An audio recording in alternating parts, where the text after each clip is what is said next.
everyone. It is 90 Day Fiancé Before the 90 Days, Season 5, Episode 4, Ghosts from the Past.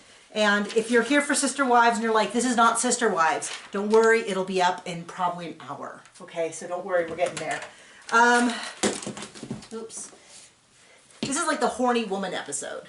It's all about horny women. All about women who aren't getting their needs met. So we start with Mike and Jimena.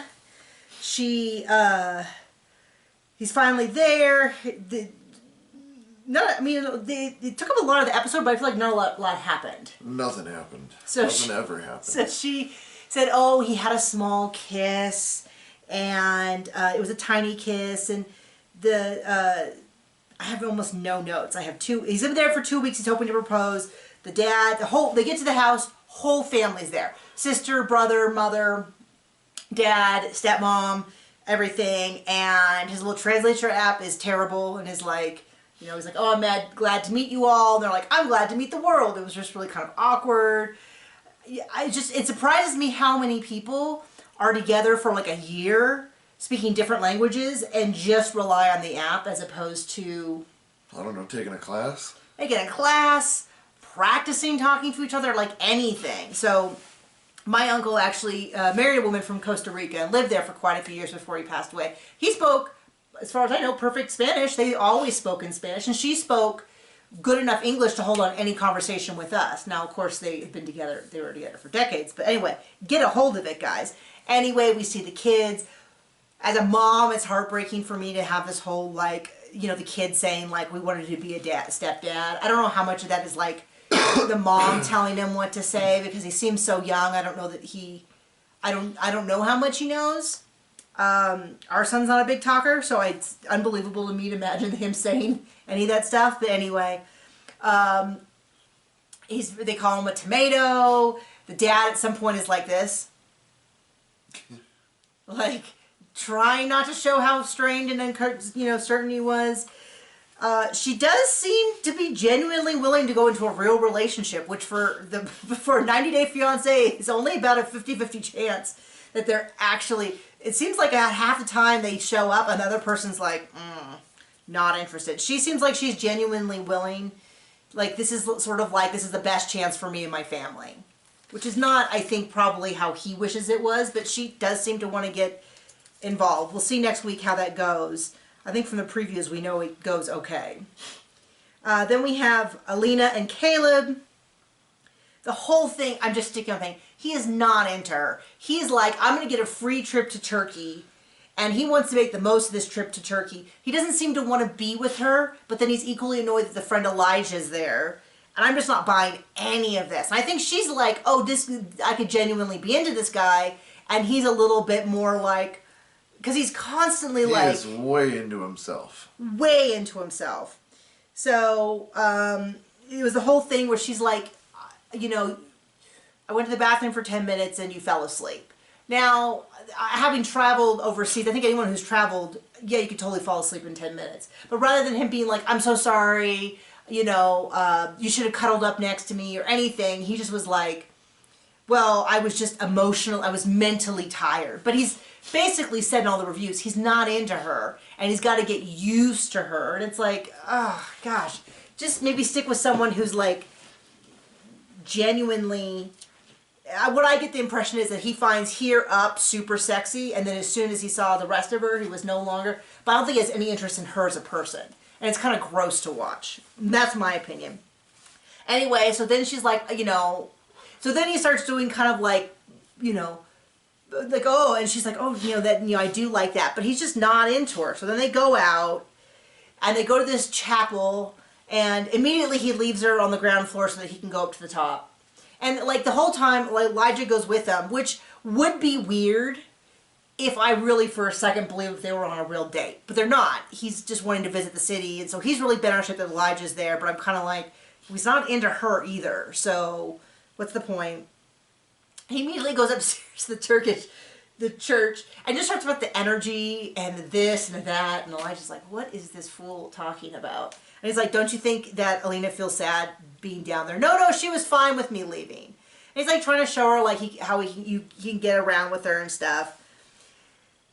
The whole day is just exhausting. This is like, I don't want any part of this. This is not a date. They should just call it off now. I get that they won't, but it's just so awkward. Anyway. Boring. Well, then he gets this whole thing where they're like, oh, what about your exes, Caleb? And he's like, I don't like to talk about the past. It's all about the future and moving forward. And those are all, and just gives this flim-flam answer that basically means I'm banging girls left and right. But let's not talk about that because I'm here now.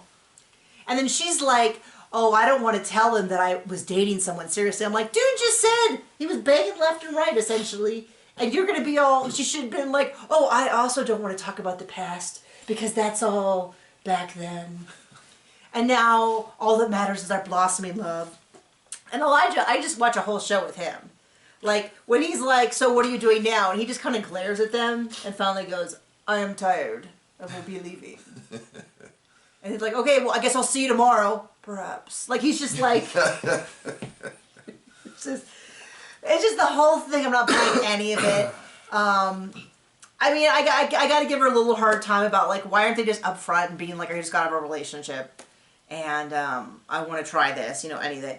Then we see Kim and Usman. And Usman is just, like, over the top with every woman he meets. And I'm like, this whole thing about, like, this last girl couldn't handle his female fans, it's now making more sense. Because if he goes up to everyone and goes, oh, your tongue is so beautiful, I can see why maybe the past girl was like, you need to, like, cut it out. Oh, well, they're my fans. I've got to talk to them that way.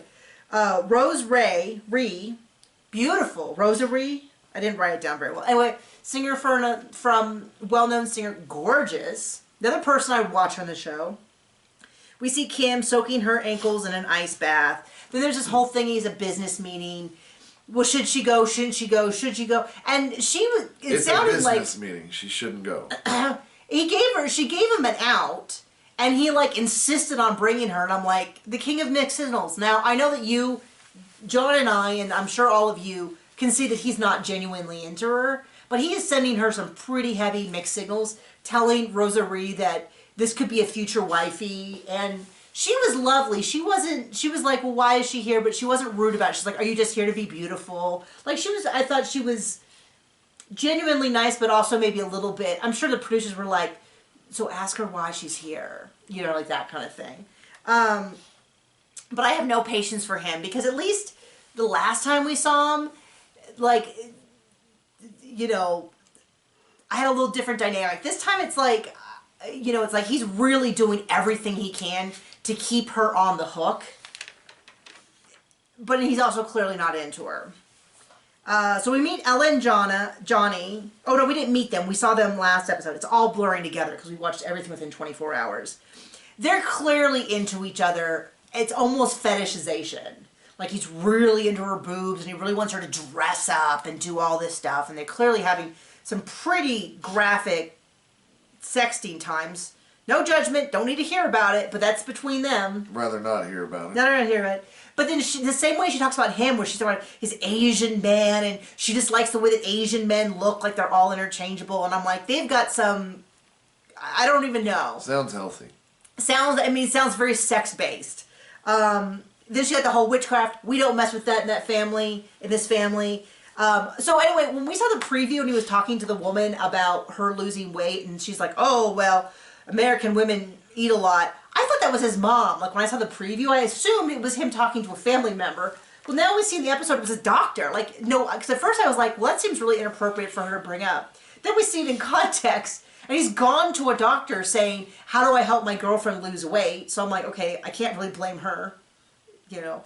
Then he goes out with his friends, and I do not normally speak of people's sizes, but when a large man then talks about a large woman suffocating, he's going to be pressed and suffocated. I was like, dude, you need to just close your yap. First of all, they'll figure it out. And then they just talk about sexy cosplay time. Just wearing the wig. It really bothered me that you could see the wig cap. I was like, just fix your hairline. Like, but this is looking very much like they are not going to meet. And I understand why. Like, he's got parents and a son that are dependent on him financially. He's going to quit his job and spend 3 months in the U.S. not working just to have sexy time with his girlfriend and dress up and have more. I mean, they talk about sex a lot. And then he's like, well, the ranch is going to be a big part of her life. As someone who's worked on a ranch, it's a big part of your life. It's pretty much the only part of your life. Yeah, and then we got Gino and Jasmine. Once again, we heard a lot. I mean, at least they both seem all in. And she's like, oh, he was much better. And then he's like, I didn't need the little blue pill. Ah! And I was like, okay, this is, I get this is what the show is, but I personally don't need to, I just need to hear like, we had a lovely time. It was really great to be close. This is prudish Nikki and John giving you, I know everybody else is like, this is what I sign up for. This is why I watch the show, to hear their awkward sex talk. But anyway, then she's like, I don't want to see your house decorated by your stupid ex-wife. Then we find out in private that he still talks to one of his exes. I'm guessing the ex-wife at this point. I don't really know. I'm like, maybe she does have a right to be jealous. Maybe he is kind of a shady guy. But then when she said decorated by your ex-wife, I'm like, he's not going to gut his house so that you can spend all this money to redecorate it. But then they showed the stuff, and it is like tourist stuff. Like a touristy cup that says Brazil. But then I was like, but he did live in Brazil for a year. It's not like he only has it because of his ex-wife. He lived there. Ooh, Brazil. Thank you for your contribution. Anytime. It's a Bob's Burger reference. Anyway, so I'm kind of torn on that, because if he's just got a bunch of tchotchkes, I get why she wasn't. But then it's like, I'm kind of over her jealousy thing, because it's just exhausting to watch. But anyway, and apparently they had an amazing sexy time, so good for them. That's great. They could actually make it. I think. Man, when he laughs, it creeps me the heck out. Yeah. And then we have Memphis and Hamza. So he explains on the 2-ride drive home. I am hoping the friend who was driving did not speak any English. Because the only thing that could make that worse, I guess, other than filming it and putting it on national TV, is if the guy in the car speaks better English than he does and just listens to him talk about the fact that her cover photo was him, his cover photo was him. He explains that they can't have sexy time because they don't get to do that until marriage. And she's like, yes, we will have sexy time before we get married. He explains his mom. This whole thing was really awkward for me because it's her home and her son disrespects her in her home on national TV. They were very welcoming. Like I haven't seen a ton of the shows, but it seems very mixed. A lot of the families are not that welcoming. And they seem to they were really trying, you know. Excuse me. Like, yes, welcome. This is our home. We hope you have a lovely time. We prepared a room for you, all that. And then he immediately, so this is what I thought the plan was. He was going to sneak in. They were going to have sex. He was going to go back to his bed. Instead, it seems that they waited till morning, till it was bright and sunny out.